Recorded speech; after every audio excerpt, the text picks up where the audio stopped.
Today, on this episode of Teaching in Higher Ed, we're doing something different. Emily Pitts Donahoe, an Associate Director of Instructional Support at the Center for Excellence in Teaching and Learning and Lecturer in Writing and Rhetoric at the University of Mississippi, has joined me to set up and then listen to and reflect on a conversation that I got to have a few months back with our daughter. I'm so grateful to Emily for joining me for this experimentation. Produced by Innovate Learning, maximizing human potential. Welcome to this episode of Teaching in Higher Ed. I'm Bonnie Stahoviak, and this is the space where we explore the art and science of being more effective at facilitating learning. We also share ways to improve our productivity approaches so we can have more peace in our lives and be even more present for our students.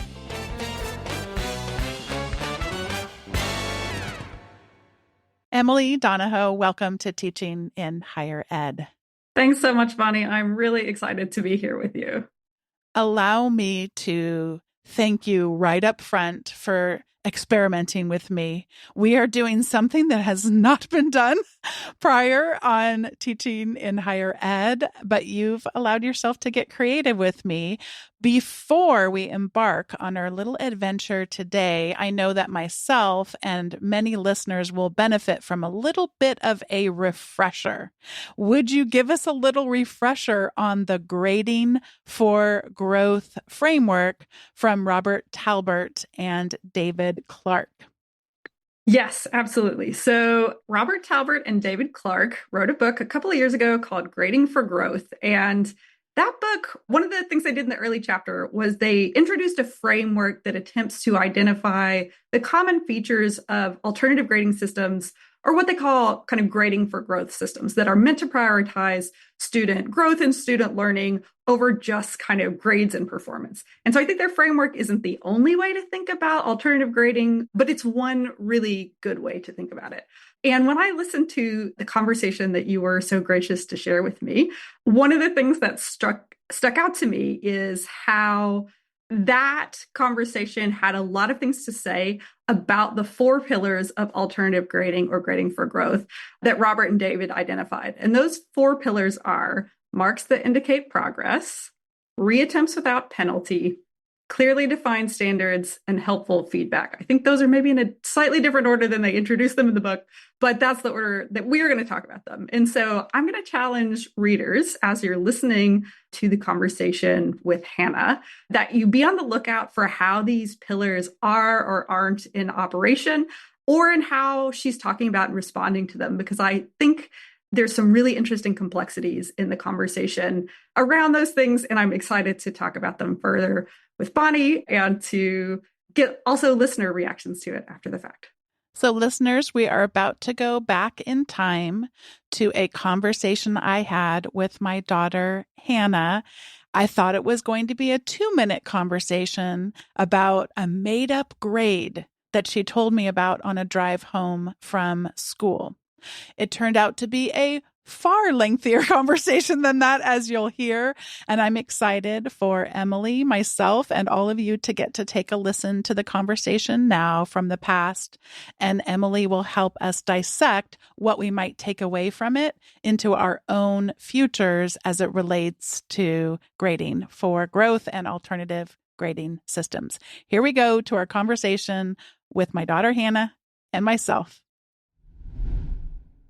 All right, so you in your life are starting to have more grades at this point. You're in 5th grade? Yeah, 5th grade. Okay, it's good that I remembered that. And if there was a kid younger than you that needed to understand grades and what they are, and maybe even what they're good at and what they're not good at, describe grades. I would describe grades as like a mark of your progress in a specific subject and in school. And I think grades are very important. And how are they important? They're important because they show progress, and it's very important to know your progress in school because obviously you can't learn if you don't know how you're progressing and what you need to learn and what you've already learned. And have you ever had any kinds of strong emotions when you saw one of your grades? Sometimes in writing, I feel like I'm not very great at writing because I don't often get very high grades during writing. And what would be a not high grade in writing? So we have 4 or 5 grades at our school. We have E for emerging, D for developing, B for benchmark, which is like average score, and then above benchmark, which would be like above average. And normally I get Ds, and I am not proud of that. You get Ds. That's developing? Yes, okay. Developing. It's interesting because there, I think, are a couple of different kinds of ways you might see grades. So there's grades as you are going, and then there's the grades that they show your parents, because I don't think I've seen any Ds. Not that I would be horrified had I seen them, but I think maybe you get them on your early assignments and then you work hard, maybe? I don't know. Do you think that happens sometimes? I think sometimes I get like some Ds, and then sometimes I get like benchmarks, but most of the time I just get Ds. But in my early tests of the year, I feel like I get more Ds than, because we do our grades each by like portion of writing. So like we have one for transitions, one for like story arc and like storyline and craft. So I feel like most of the time in the early tests I get Ds, and I get more benchmarks in the later tests of the year. Yeah, so they're actually showing you your progress, which is what they tell you that they're designed to do. How would you make grades better so that they maybe didn't discourage you the way that you described? I think grades, instead of being like a mark, like just saying, you're here, that's it. I think it should be like, you're here, but how to get up to this grade. You need to do this, this, and this, and that will probably help you reach getting higher grades. So like giving feedback of what you need to do to improve yourself instead of just saying that you need to improve yourself. And do you sometimes feel confused about what you need to do to improve? Yeah, sometimes my teachers have not been very specific about what I need to do, because it'll say D, transitions, that's it. And then I'll go up to my teacher and I'll be like, is there anything I can do to improve this? And I had one teacher that said, I don't know, you have to figure that out by yourself. Really? Not your teacher right now? No. I was going to say, this does not sound like your teacher right now. So you're thinking back more than just this year. Yeah. All right. So you are going to tell us about something new that you and your friend made up about grades. You want to tell us about this? So we're sitting in class and we're like in a writing block, and we're about to have our writing assessment. It was like in a couple of days, and we're both like, we both aren't very proud of the grades that we get in writing and would like to improve ourselves. So we were making a joke, and my friend was talking about how she wasn't proud of herself, and she was like, oh, I'll probably get an F, even though that's not a grade we have. She was obviously joking. She did not think she was gonna get an E. So we created this new grade, and we said, hey, we might get this grade. And we created EF, which stands for emerging failure. I just love that. When you told me the story in the car, I just laughed so hard, because I have been told before in my life that I didn't fail enough. And I was so insulted. It was when I was pretty new in my career. And that was what somebody told me at my performance reviews, that I hadn't failed enough. What a funny thing to say to someone. But I do realize that sometimes if you haven't failed enough in your life, it could be because you haven't taken as many risks, or maybe you haven't learned as much as somebody else who has failed more. Does that make sense? Yeah. So when you said emerging failure, I thought that's just so spectacularly good, because we can learn so much from our failures and imagine what might emerge. But I'm still confused though, because if you asked me If somebody was asking me like, oh, how does Hannah do in school? I would never have said that you get bad grades in writing. That's interesting that you think that. Well, they're not like bad grades. It's more like kind of below average, but not terrible, like you need support. It's like you're working on it. You're working to get average, but it's not like this needs urgent. You need to seriously step up your game, people. I think a lot of people would say there's a problem with the word average. Do you think there's a problem sometimes with the word average, especially when talking about someone's writing? I think it depends the scenario. In grades, I don't think there's a problem with it because if you get 100 people and 75 people get a B for benchmark, that's going to be the average. The average is B. It's like percentage. It's not like your improvement, the average of improvement. It's the average percentage of the people who get that grade. So I don't think there's a problem with it in writing. Yeah, I don't know. I don't teach writing. But a lot of the people that I've had on this podcast teach writing. So I'm trying to channel their wisdom at this moment. Something as creative and unique and as much of being human as writing, it's really hard to say what on earth would be average, because a lot of writing is thinking. It's taking what's in your mind and then it's putting it into words and communicating it. So it's not like math where you say, what's 7 times 9 is 63. Yeah, writing's really hard to do that with, So I don't know. People talk about there being a lot of subjective ratings for writing, and subjective things are like just opinions. They're not really grounded on consistent measures. So, but I mean, you sounds like you got some feedback transitions. So coming from one paragraph to another paragraph, one sentence to another sentence. I think writing is probably one of the harder subjects to grade because there's so much possibility in writing. Like you can't just go up, and it's not like a math test where it's really easy to grade because you just have this answer key with you. You can't really see the improvement in like a math test because it's not really like a test that shows your improvement, but writing is like one of those tests that does show your improvement. And like there's so much more that you need to grade, like craft and transitions and detail, and there's so many more things that you need to grade. So I think just statistically you're going to get lower grades in writing than you are going to get in math because there's like a higher standard for writing than there is for math.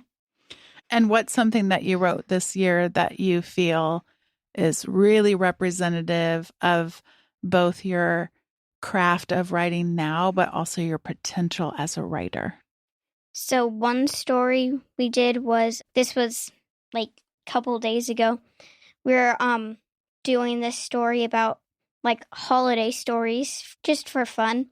And I chose when we're opening presents, and me and my brother, we got a present to go to Disney World.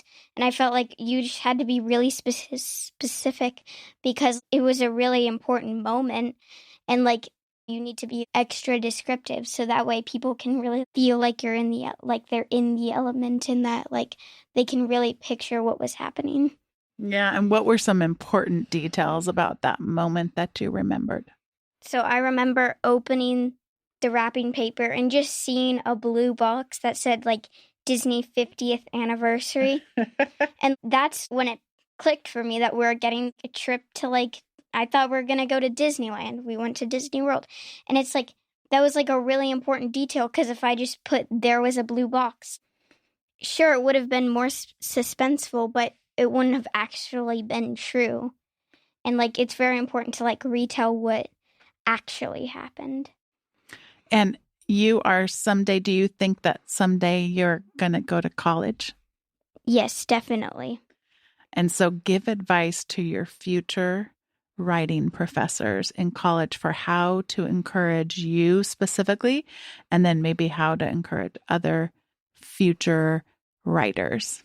Like to always give feedback and like not go to someone and be like, you're not doing this well, and just leave it at that. Like, be like more specific and be like, you really need attention in author's craft because, it's just blah, blah, blah, the end, instead of like, first it was this, and then later that day, and hours passed, instead of like just being like, I opened a box.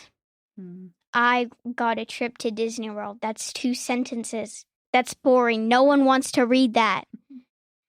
Tell us about some of the most helpful feedback that you have received from a teacher.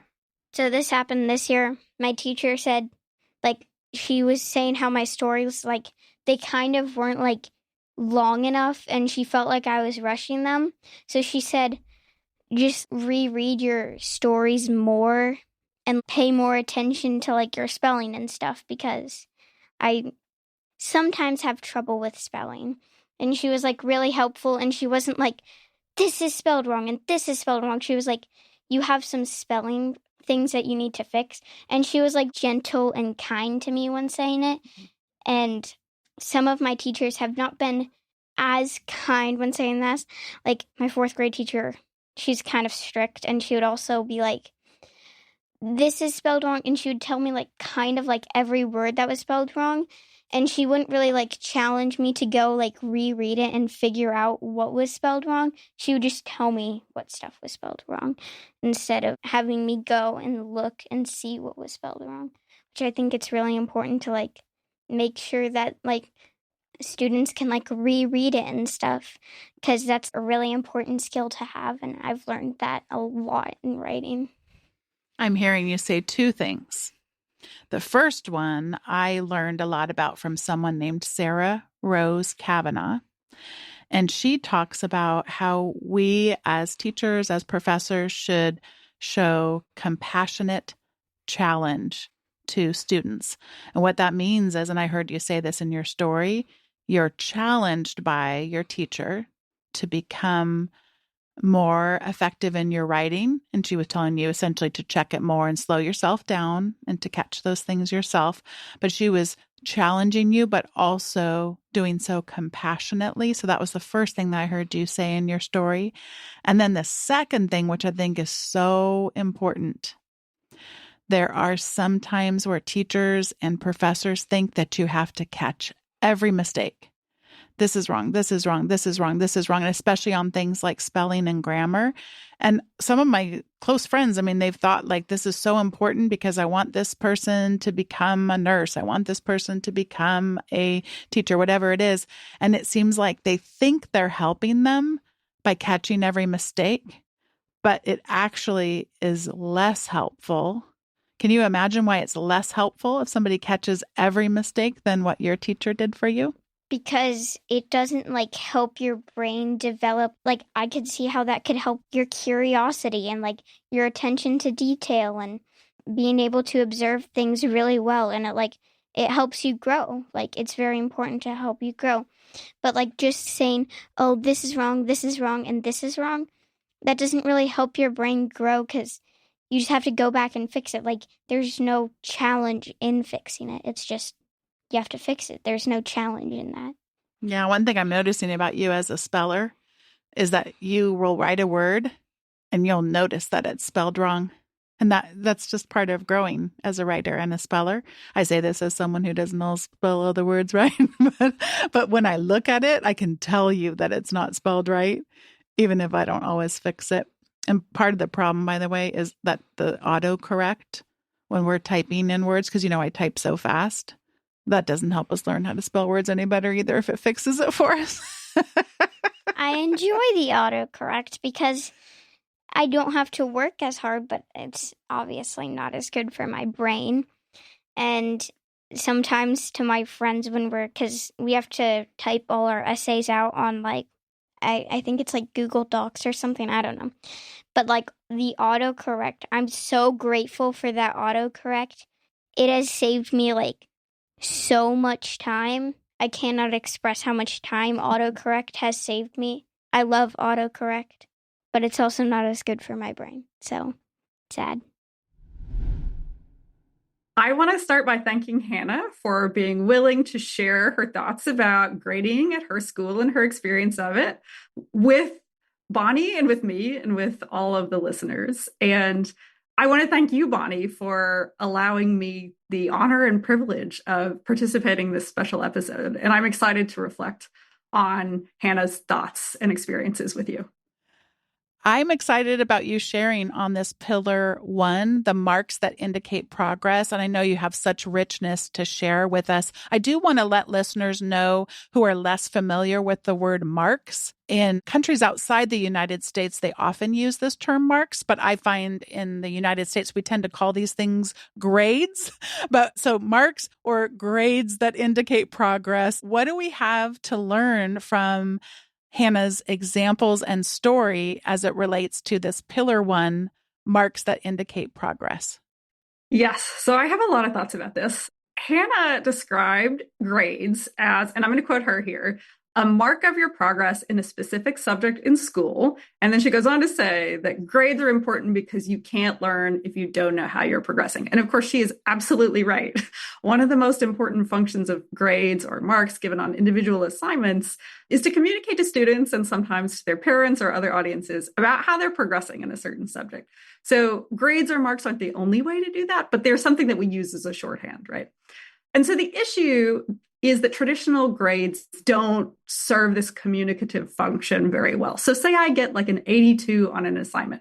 What does that mean? Well, it might mean that I understood or learned kind of 82% of what I was supposed to, or that I learned everything 82% well, whatever that means, right? It might mean in one class that I am proficient in the learning goals for that assignment, whereas in another class, maybe it means that I'm not quite there. I would have to get an A to have fulfilled the learning goal, right?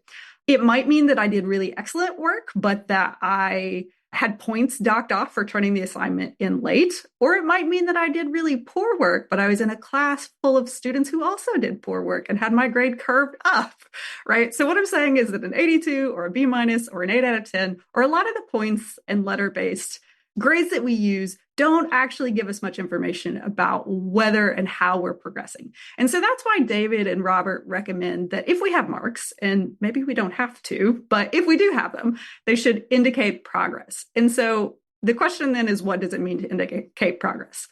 I think for one thing, and this is maybe more implicit in the framework, they mean that grades should be criterion referenced rather than norm referenced, which means that students are being assessed or graded on the extent to which they're meeting criteria or reaching a standard rather than in comparison to other students, right?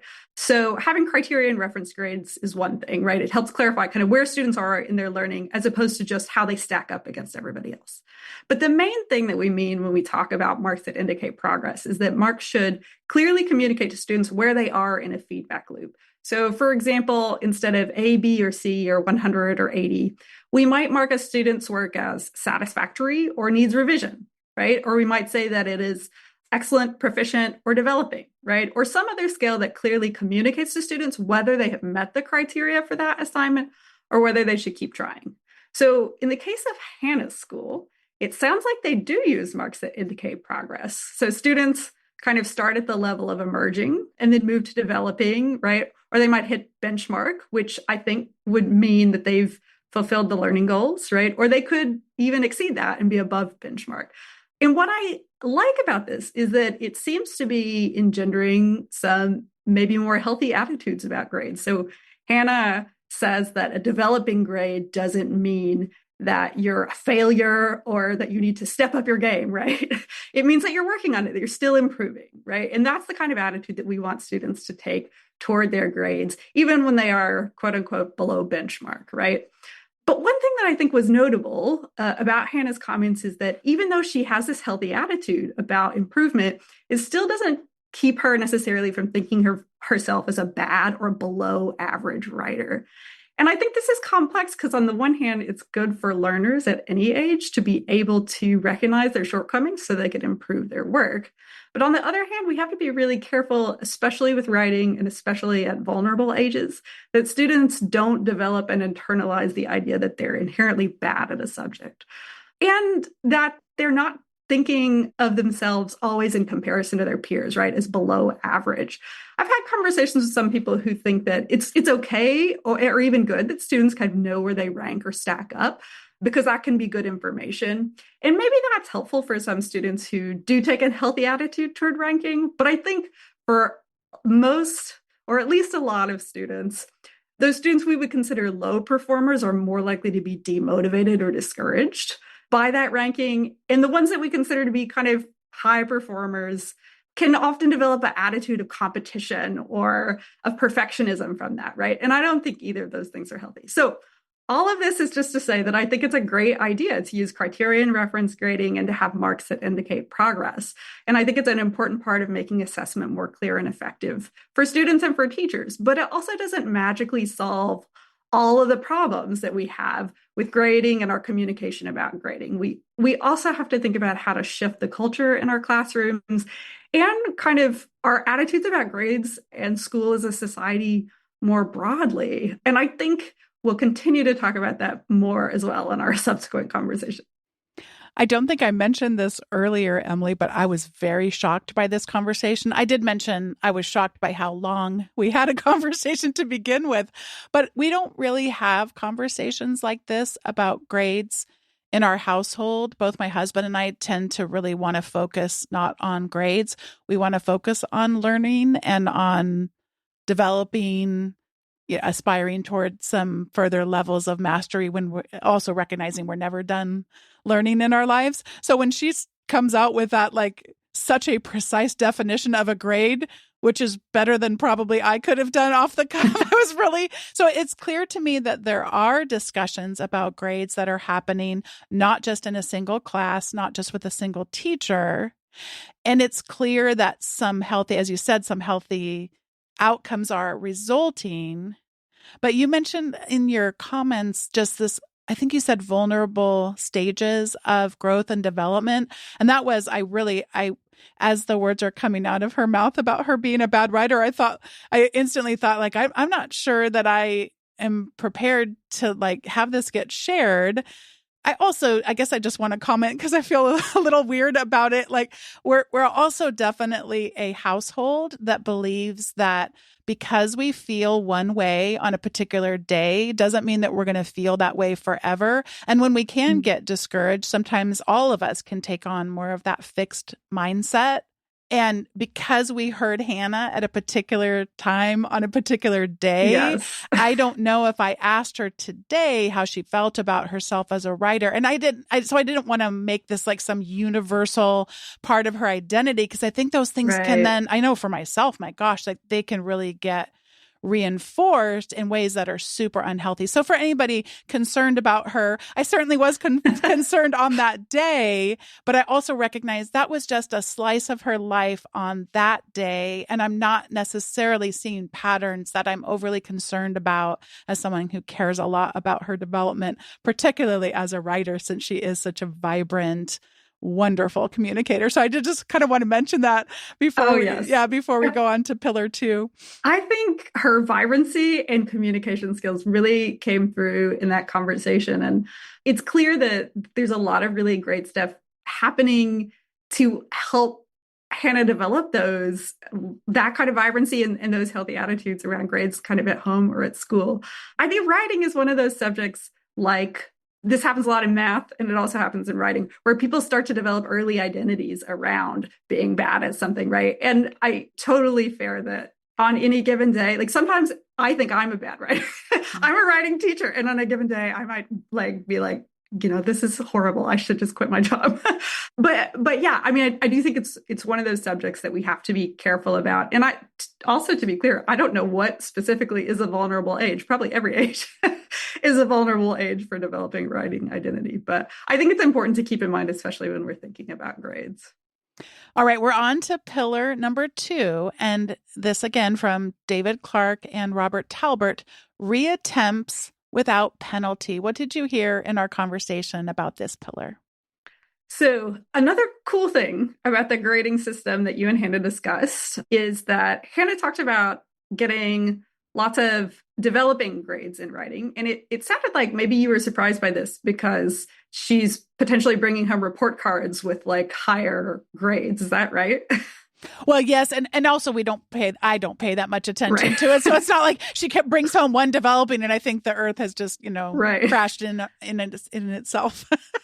Well, what that indicates to me is that maybe we're not working in a system where those developing grades are being like averaged together, or if like she gets 4 developings and 3 benchmarks, she's going to get a developing on her report card. No, we're working in a system where students have multiple opportunities to reach the benchmarks for the course. And then in the end, their grade reflects whether or not they reach those benchmarks kind of eventually in the class, not whether they got it immediately or, in the first half of the class. And so those early mistakes or weaknesses or challenges are not being penalized or factored in as long as students are fulfilling the learning goals of the classes. So I think with reattempts without penalty, it seems like it's at least partially in operation here. And what I'd recommend for college professors is to think about whether or not your grading system is penalizing students for early missteps, and then see if there are ways that maybe you could mitigate that.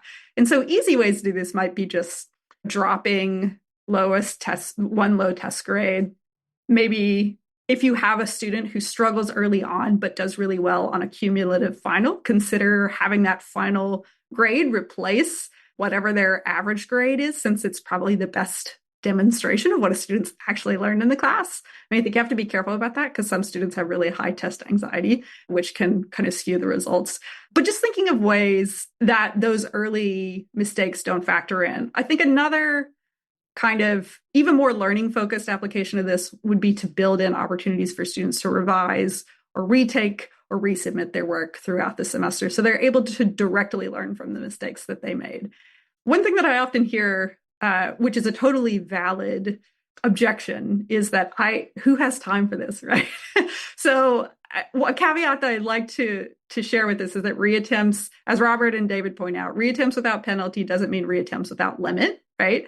You want to create a sustainable practice, and grading unlimited reattempts may not be sustainable for you, right? For me, adding more opportunities for students to revise their work means that I scale back on the number of assignments I ask students to do so that they can focus on that revision work. But the main thing is that we want to give students an opportunity to learn from their attempts and from the feedback that we provide, often really diligently and at great expense to ourselves. So, trying, failing, trying again is the whole process, right? And so if that's what we want students to do, we need systems that not only allow for, but really prioritize that. On this next pillar, you've actually combined the next 2 pillars into one because you noticed so much in between them. So pillars 3 and 4 that clearly defined standards and helpful feedback. And without me even realizing it, I probably provided a nice segue for you as I was mentioning stuff about feedback. I was thinking that, yes. All of these pillars are so closely interrelated, right? It's hard to talk about any one of them on their own. Reattempts without penalty means that students have to have helpful feedback. But in this case, when I was thinking about Hannah's story, I was thinking about her thoughts on feedback and how closely related in this case helpful feedback was to clearly defined standards. So one of the things that it seemed like Hannah appreciated when she received feedback for teachers is that there was a clear sense of what kind of standards she was working on, right? I don't know if they're called standards in her school, but she called out things like transitions and story arc and craft and detail, right? And she also appreciated when teachers gave feedback that was both kind or compassionate, right? Delivered in the tone of a coach rather than a judge or evaluator, which is what I suspect your students appreciate about your feedback, right? But also challenging. So you brought up compassionate challenge at one point, I think, during the conversation, Sarah Rose Kavanaugh's term.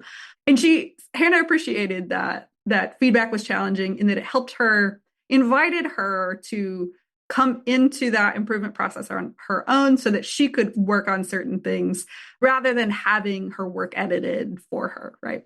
But she also gave an example of a negative experience, which was a teacher who let her know the area that she had shortcomings in, which was in this case transitions, but not what she could do to improve, and said this was something that she had to kind of figure out on her own. And I think this incident might be an example of both standards that are not very clearly defined and feedback that's not particularly helpful because it's clear what the standard is about, but it's not clear what meeting that standard would look like or what evidence Hannah would need to provide to show that she had met the standard.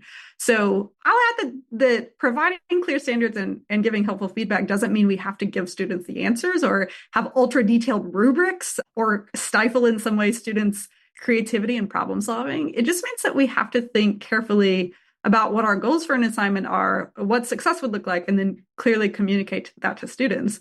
And one thing that I encountered when I was thinking about this was an assignment that my colleague Maze Imad was talking about in a conference session recently. And Maze is brilliant. She mentioned an assignment that she does with her students where she asked them to interview the ocean. And so she doesn't tell them exactly how to go about interviewing the ocean or what a good ocean interview would look like, right? But I suspect that she does tell them that the point of this exercise is to be creative and to connect with the natural world in a creative way or a way that works for them, and maybe even to kind of reflect on that after the fact. And I expect that she assesses students' work on that, not with a rubric of best practices for ocean interviewing, but by asking questions about whether or not they engage creatively with the natural world. So if the goal is that kind of engagement, you don't have to have a list of complicated standards or rubrics. The main thing is that you're communicating to students what you're looking for in their work, what successful engagement means for a particular assignment, and making this an ongoing conversation, because there's always going to be misunderstandings or miscommunications that we didn't anticipate. So I think remaining open and actively trying to elicit students' questions and concerns about this is important. Yeah. All right. So you get to close this part of our conversation with your favorite part of our talk. I was so struck, as you were, by the notion of emerging failures that Hannah and her friends came up with.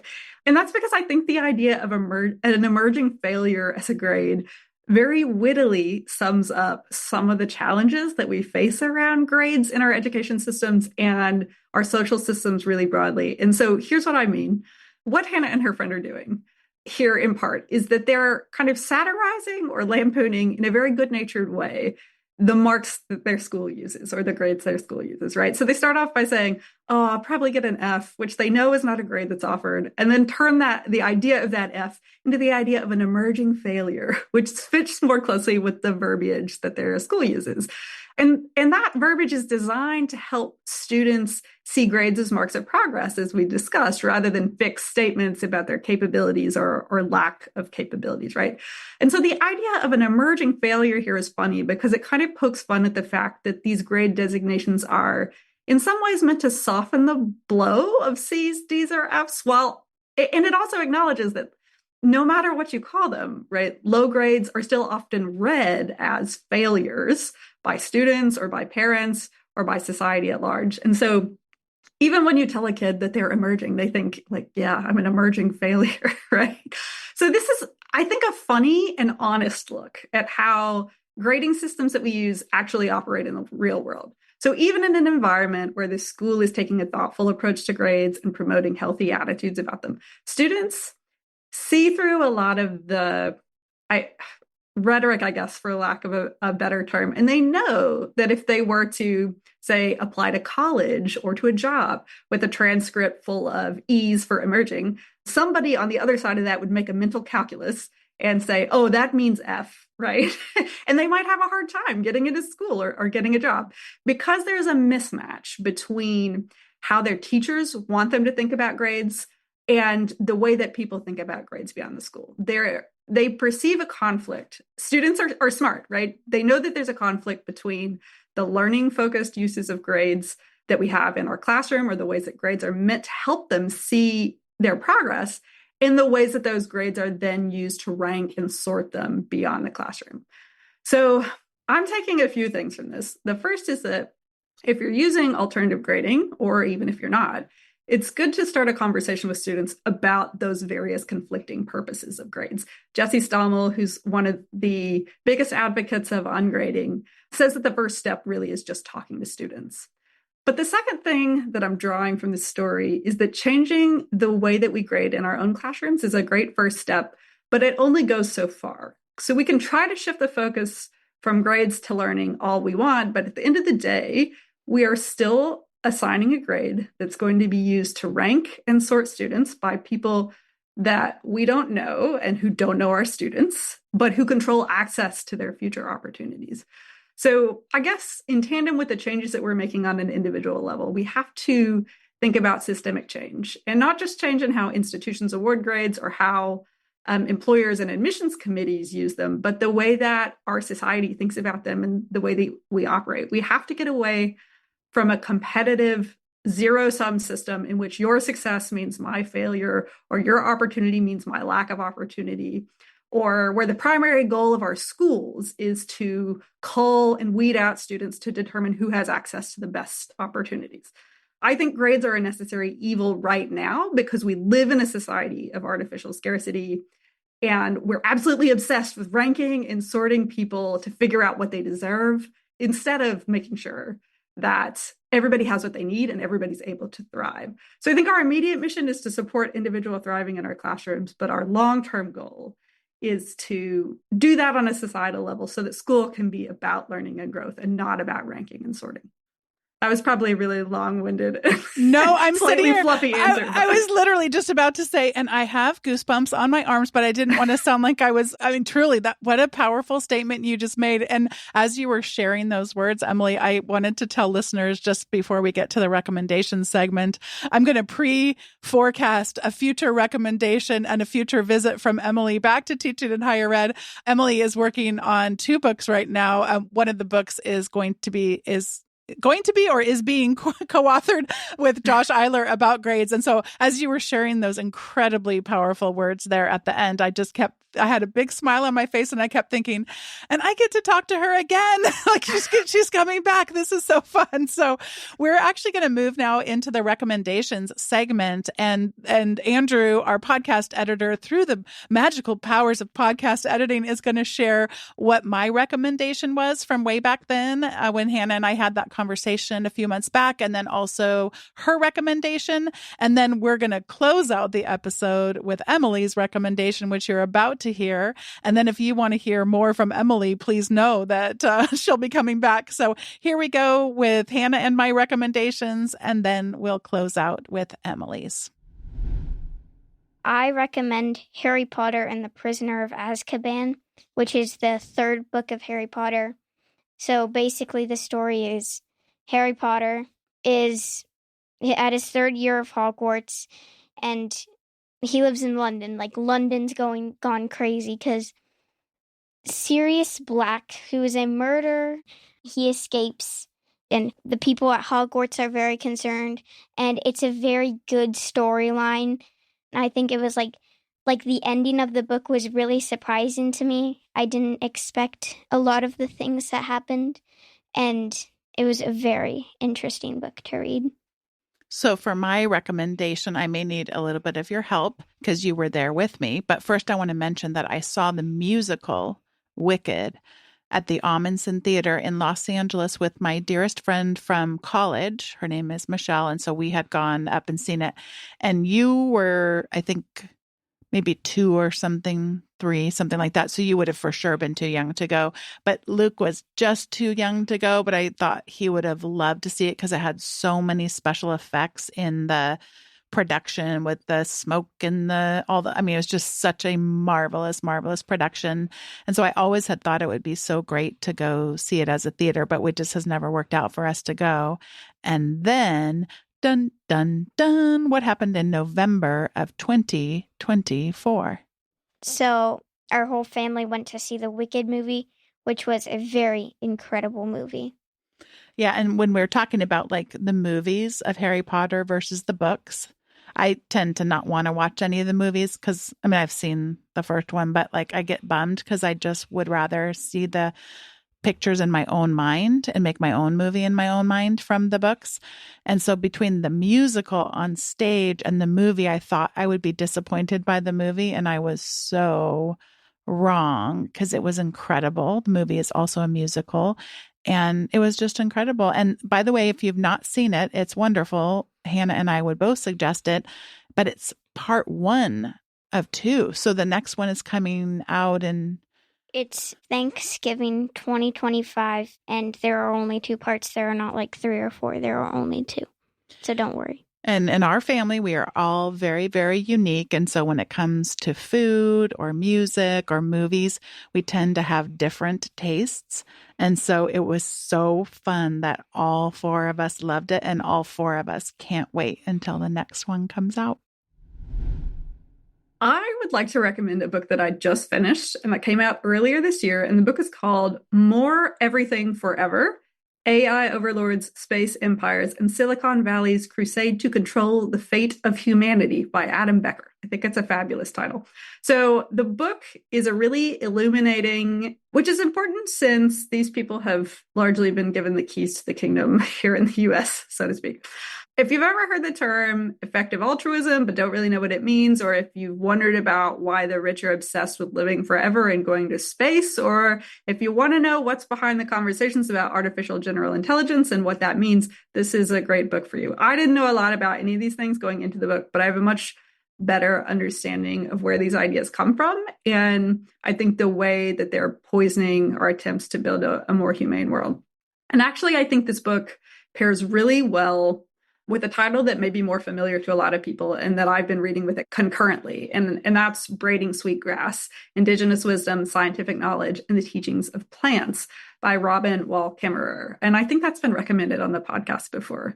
The vision presented of the earth and our place in it and our responsibilities toward our fellow beings in Braiding Sweetgrass embodies, I would say, like the spiritual and ideological opposite of the philosophy, or more like fantasy, of tech billionaires as told in More Everything Forever. So More Everything Forever is my recommendation, and I suggest that it pairs especially well with any texts that share with us some indigenous wisdom that can help us think more about the ideological water we're swimming in here in the US and question our assumptions about what the world is and what it could be.